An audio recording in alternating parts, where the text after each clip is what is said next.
Hello guys, কেমন আছেন আপনারা? আশা করি সবাই খুব ভালো আছেন। ফিরে এলাম নতুন আরেকটি রেসিপি নিয়ে। আমার আজকের রেসিপি পাঙ্গাস মাছের কালিয়া। পাঙ্গাস মাছ তো আমরা বিভিন্নভাবে রান্না করে খেয়ে থাকি, যেমন পাঙ্গাস মাছের ঝোল, পাঙ্গাস মাছের ভুনা। কিন্তু পাঙ্গাস মাছটিকে যদি আমরা একটু ডিফারেন্ট স্টাইলে রান্না করি, তাহলে যেমন এর স্বাদটাও বেড়ে যায়, খেতেও অন্যরকম মজা লাগে। কথা না বাড়িয়ে শুরু করা যাক। পাঙ্গাস মাছের কালিয়া রান্না করার জন্য আমার নিয়েছি এখানে 4 পিস পাঙ্গাস মাছ। প্রথমে আমি মাছটাকে একটু ম্যারিনেট করে নেব। দিয়ে দিব লবণ, দিয়ে দিব মরিচের গুঁড়ো, হলুদের গুঁড়ো। এবার আমি পাঙ্গাস মাছটাকে একটু ম্যারিনেট করে 15 মিনিট রেখে দেব। ম্যারিনেট করা মাছগুলোকে এখন আমি ভেজে নিব। আমি প্যানে তেল দিয়ে দিয়েছি। এখন আমি ভাজা তেলের মধ্যে মাছগুলো দিয়ে দিব।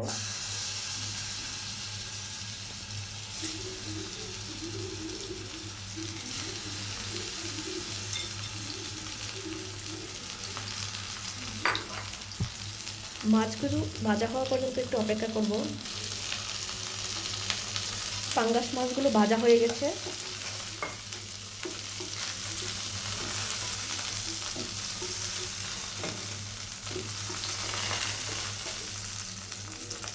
এখন আমি ভাজা তেলের মধ্যে দিয়ে দিব তেজপাতা,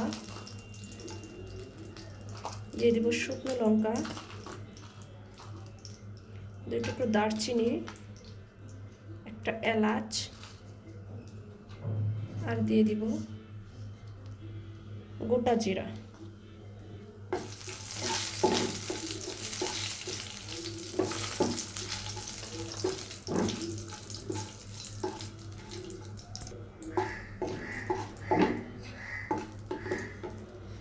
দিয়ে দিব পেঁয়াজ কুচি।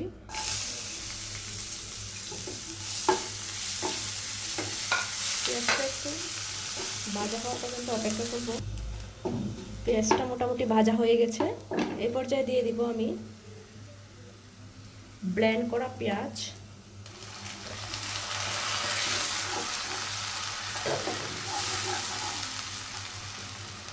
দিয়ে দিব আদা রসুনের পেস্ট। এখানে আমি 1 চা চামচ আদা রসুনের পেস্ট নিয়েছি।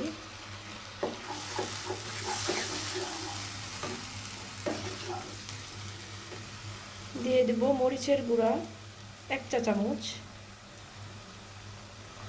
হলুদের গুঁড়া 1/2 চা চামচ, জিরার গুঁড়া 1 চা চামচ।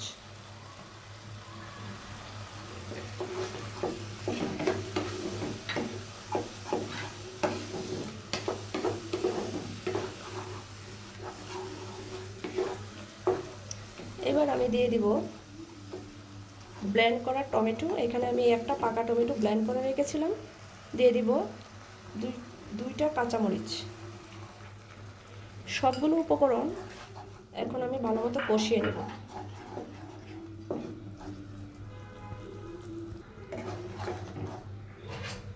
দিয়ে দিব স্বাদ মতো লবণ।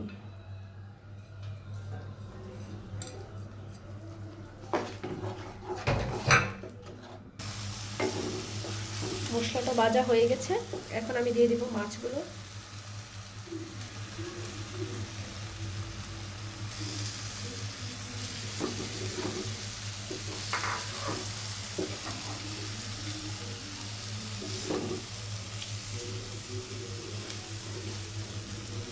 দিয়ে দিব একটা ছোট্ট লেবুর রস, 1 টুকরো ছোট্ট লেবুর রস। দিয়ে দেব 1 টেবিল চামচ লিকুইড দুধ।